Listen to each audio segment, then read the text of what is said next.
Now we're ready to glue this soundboard on.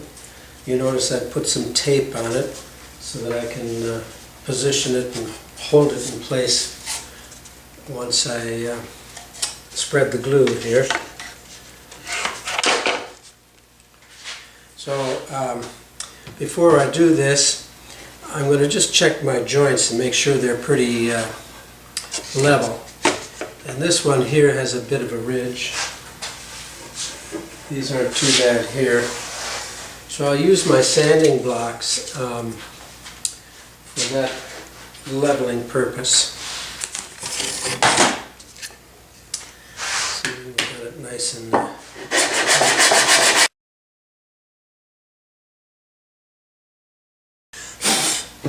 it doesn't have to be perfect, but we like to get it fairly smooth here.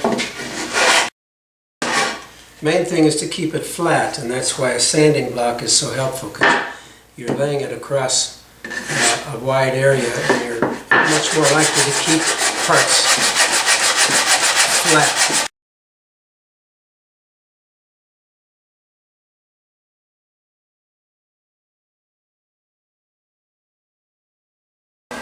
That should work fine.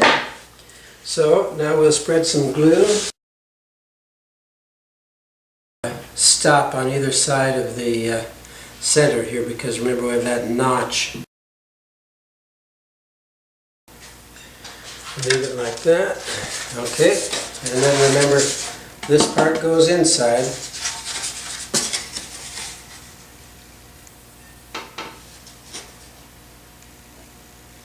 And now I'm going to line it up again so my lines are even with these seams in the bottom.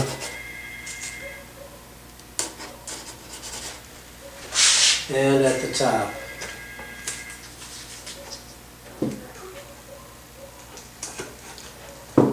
And I hold it with tape. And I'm going to put a nail in each corner just to secure it.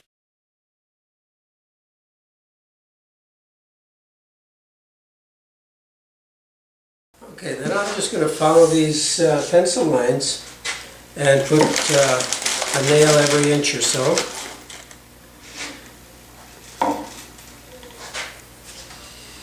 Maybe inch and a half. When you get down to the bottom here, we want to put nails across the bottom also on that line. These are a little bit more critical, not in the placement, but just the fact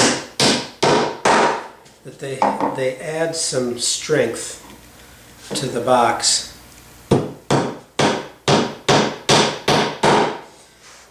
When you get the harp strung up, the strings are going to be pulling the soundboard up, and the pillar will be pushing down into this notch. And so having nails along the soundboard here really secures the instrument well. It guards against something called cold creep, which occurs with some glues where in the summer heat and humidity, or in a damp basement or something, when the glue gets warm enough and moist enough, it'll turn soggy, kind of like chewing gum.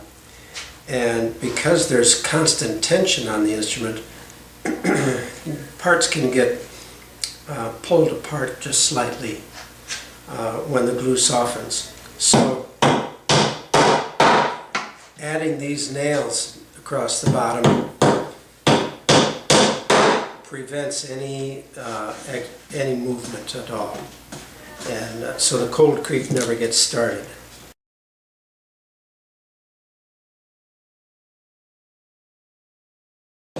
There we go. So the soundboard is on.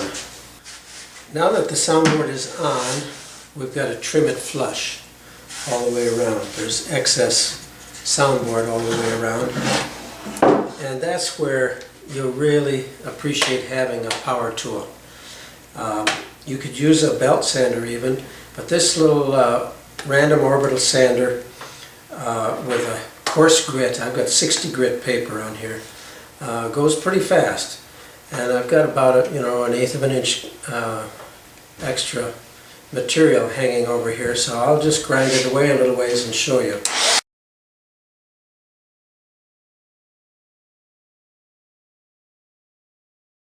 You want to lift your sandpaper off, your sander off the work every so often, pretty frequently, so that you can see your progress.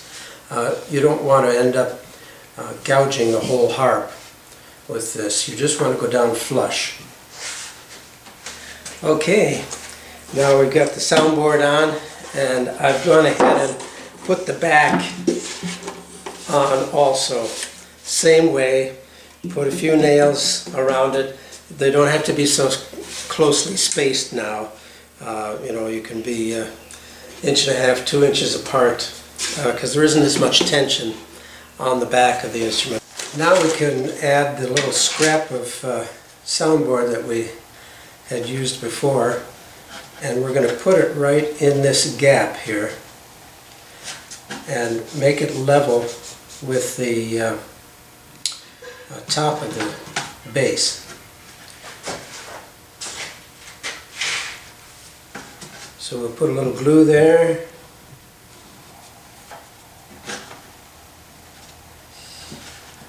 Press the piece in place and use our nails to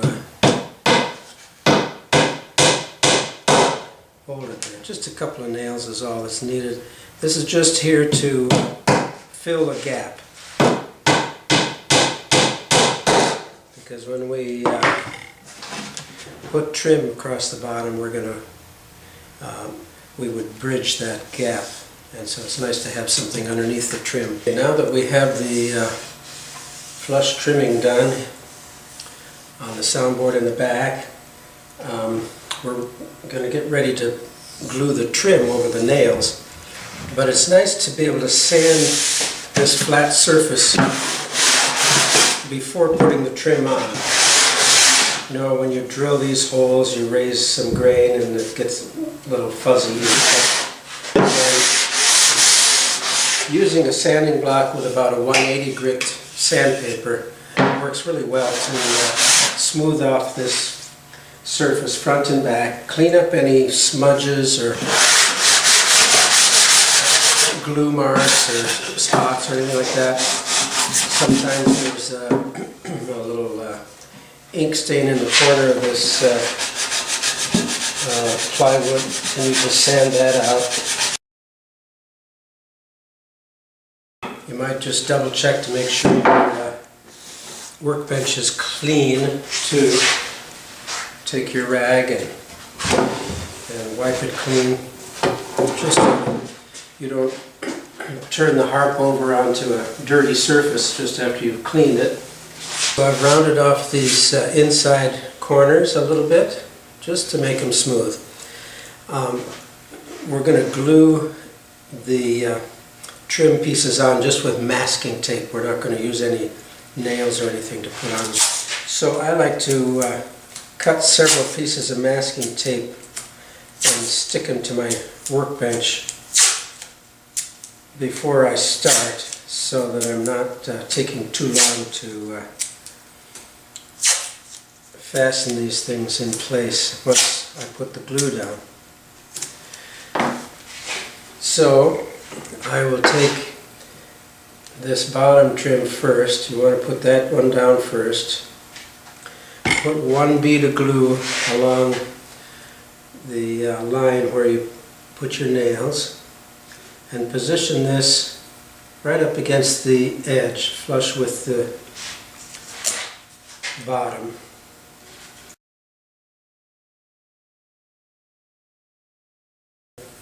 You'll see a little glue squeezing out here, and that's a good thing.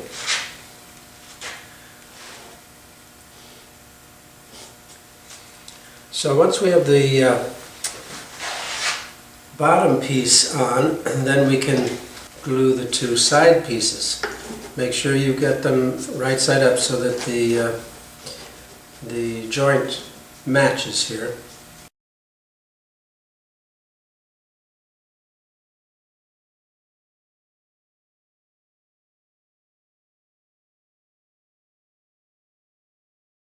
And sometimes these trim pieces are a little bit crooked, and you can just straighten them as you put the tape down.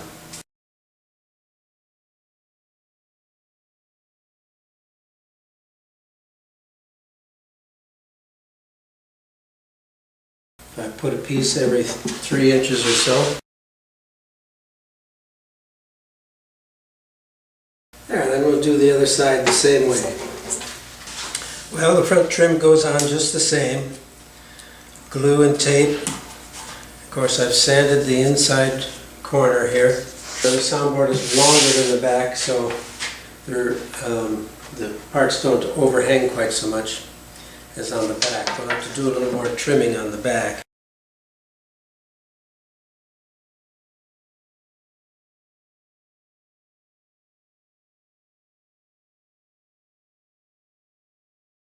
Okay, now the trim is drying. We should leave it sit for at least a half hour. Actually, probably an hour would be better, since there are no clamps or anything holding it except for the tape. And so while we're letting it dry, let's glue these two parts together here. This is the cap piece where the back of the neck will fit.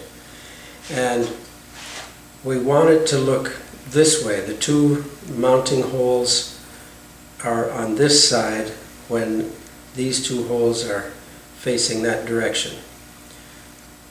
It's possible to glue it backwards like that, and it's not the end of the world if you did that, but it will look better this way because when the neck goes on it'll cover up these two holes. So let's put glue in the groove.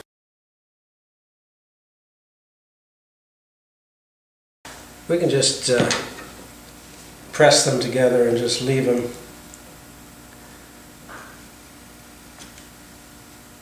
There's no need for clamping. Clean up the glue. There, and we can just let it sit. The trim is dry, so I'm taking off the tape here. And then we will remove the excess.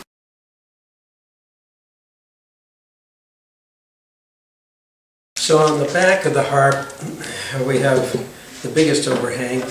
Now I didn't mention that we might use a handsaw earlier, but I think this is probably the gentlest way to do it. You want to take it slow and easy. Don't push too hard downward on your saw or you might crack the wood.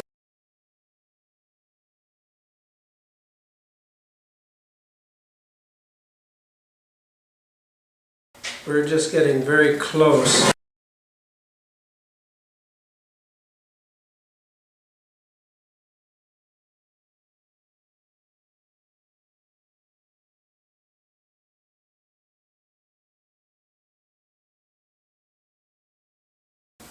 Now I would use that same 60 grit paper either on a electric sander like this or on a sanding block and finish the job.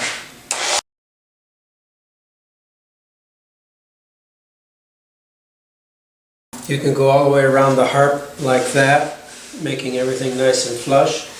But then the next project is to round over all these sharp outer corners, because you want the harp to feel good on your hands. When you're plucking strings like this, your arms are going to be resting here on this corner, and then when you hold it up against your body here, the back corner is going to be resting against you, and so forth. So you want to round everything over nicely, and I think the orbital sander is a good tool for that.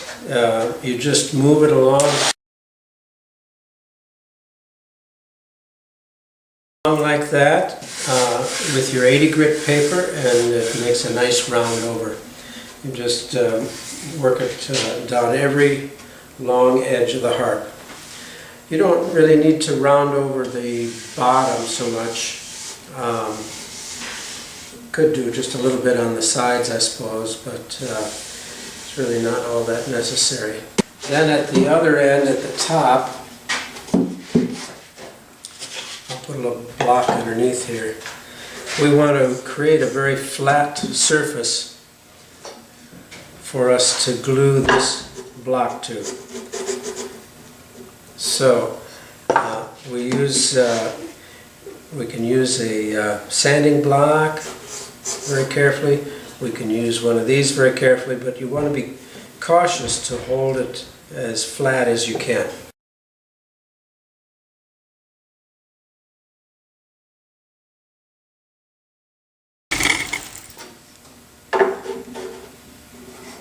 It works pretty well, even though there's a little hollow in the middle.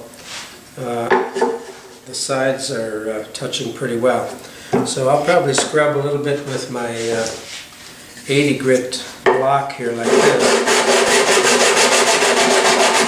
for the final touch, and then I'll be ready to glue this block on. One of the things that we should do to this block, by the way, this top block, it'd be nice to round over the sharp corners on this too, just with hand sanding, just a folded piece of sandpaper in your hand, like a piece of this 100 grit or so.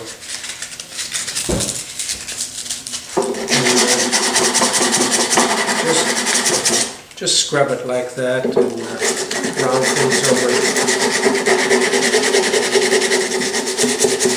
It'll look nicer that way. That'll get this ready to put on, and once we put it on, we'll be sanding the edges flush with the box, so you don't have to worry about rounding those edges yet.